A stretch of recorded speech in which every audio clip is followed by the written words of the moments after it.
Ouro Fino em Campo está de volta. Bom, a gente continua falando de reprodução no programa porque esse é o tema da nossa entrevista de hoje. Fique por dentro da importância do melhoramento genético.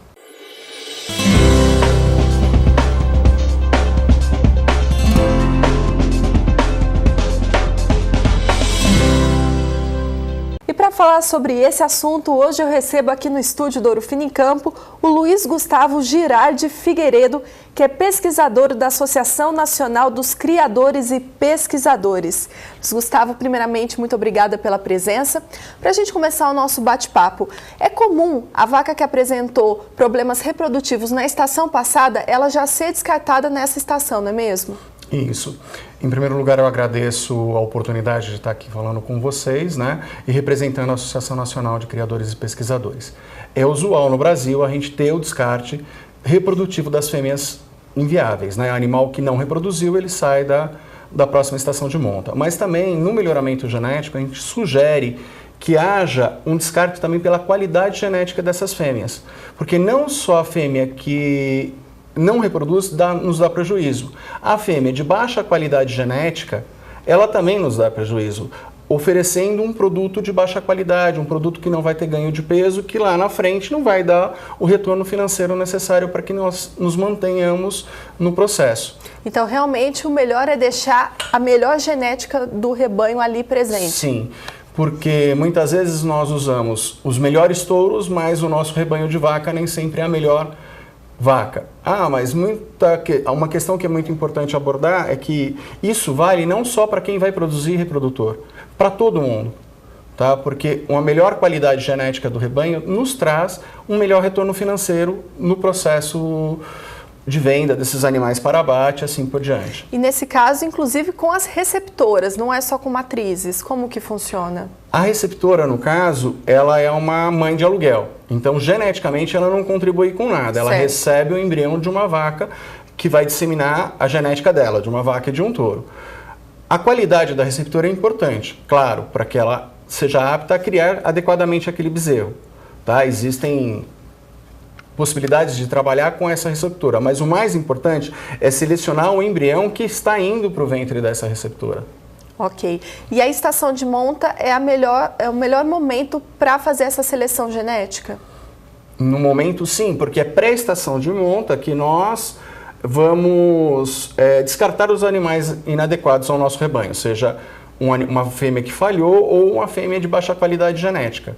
Ela não desmamou o bezerro adequado, ela não vem desmamando um bezerro adequadamente e esses produtos não são bons, a gente pode descartar nesse ponto. Certo. E hoje a gente tem técnicas de reprodução que nos ajudam a fazer essa seleção genética, mas no Brasil ainda elas são pouco usadas, essas técnicas. Por quê, Luiz Gustavo? A questão de utilização de técnicas relacionadas à reprodução, como FIV-TE, e a TF, que está em grande desenvolvimento no país, e inseminação artificial. Primeiro, o que eu acho? Que há uma dificuldade de muitos criadores a terem acesso a esse tipo de técnica. E segundo, é que ainda há um pouco de preconceito de alguns. Mas elas auxiliam muito no processo. E por que tem esse preconceito? O preconceito do novo, muitas vezes. Entendi. E outra coisa, todo pecuarista pode investir nessas técnicas? Sim, sem problema algum. Do pequeno ao grande? Ao grande. Proporcionalmente o custo e toda a situação vai variar conforme o seu rebanho. O Brasil tem muito a ganhar ainda com a seleção genética. Sim, porque quando a gente acopla melhoramento genético e produção, todo mundo ganha. A gente já começa a ter animais mais eficientes. E a eficiência, a gente não pode só pensar em eficiência relacionado ao animal em campo. Então, isso reflete na nossa economia, no sistema financeiro da propriedade. Animais eficientes me trazem mais lucros. Eu gasto menos para produzir, eu vou ganhar mais. Animais eficientes, eles trazem maior ganho ambiental também, que é um dos pontos que a NCP trabalha bastante, inclusive com selo, chamado Global G, de certificação disso. O animal eficiente, geneticamente falando, ele cresce mais rápido, ele consome menos alimentação e ele gira mais rápido dentro do pasto, certo?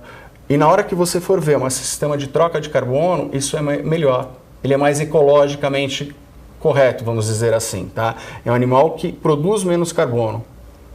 Entendi. Esse você falou especificamente mais até do gado de corte. Isso. No caso do gado leiteiro, né, a seleção genética, por exemplo, vai dar mais longevidade para essa vaca produtora de leite? Sim. Tanto no gado de corte quanto no gado de leite a gente trabalha muito a longevidade, tá? Por quê? Porque são dois fatores de retorno. Eu preciso que a vaca, no caso do gado de corte, um pouquinho mais para o meu lado. Certo. Eu preciso de uma vaca que ela produza um número X de bezerros para que ela se pague. Não adianta uma vaca produzindo um bezerro só por ano, um bezerro só dentro da vida produtiva dela. Certo. Certo? Ela tem que produzir a quantidade X de bezerros que ela me dê retorno, tá? E no gado leiteiro isso é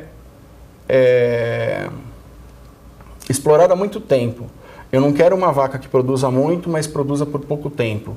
Eu necessito de uma vaca produtiva, até menos produtiva, mas que ela tenha uma longevidade dentro do meu rebanho, porque a substituição desses animais não é barato e não é viável eu fazer a todo momento. E é comprovado até que com a seleção genética, né, vem animais superiores, com maior produção, vai ter mais carne na hora do abate, vai ter mais leite na hora da ordenha. Com certeza. É comprovado, né? E é comprovado, assim, por situações até do dia a dia. O animal, na hora que vai ser pesado, ele dá uma arroba a mais na hora do peso. Poxa, isso foi genética, não foi alimentação só. Mas se eu melhorar o animal, eu vou precisar de mais pasto. Mas a gente precisa de uma qualidade razoável para que a gente entregue esse animal no ponto de abate onde a gente tenha a melhor relação custo-benefício, né? Todo o dinheiro que eu empreguei com o maior retorno financeiro que eu possa ter. Legal, Luiz Gustavo. Agora eu queria que você falasse, para a gente concluir o nosso bate-papo, do trabalho que vocês realizam na associação, a associação que está tão pertinho aqui da gente, que fica em Ribeirão Preto, aqui perto de Cravinhos. A Associação Nacional de Criadores e Pesquisadores foi fundada em 1996, tá? Mas ela vem de um programa que já tem 25 anos de existência, tá? Que começou lá na USP de Ribeirão Preto, na Faculdade de Medicina, no Departamento de Genética, com o professor Kerr, em 1968. Depois o professor Raizildo, que é o atual presidente da INCP, assumiu, né, e vem trabalhando desde 1988 já com melhoramento genético de gado de corte, né, inicialmente com o rebanho de gado Nelore.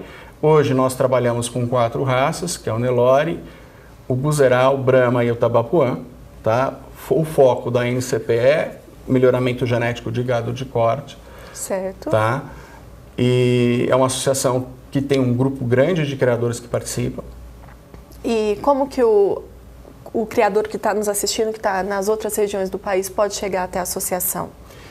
Ele pode entrar em contato diretamente com a gente, lá na associação, também entrando no site ancp.org, www.ancp.org.br, vão ter as informações, as formas de contato, né?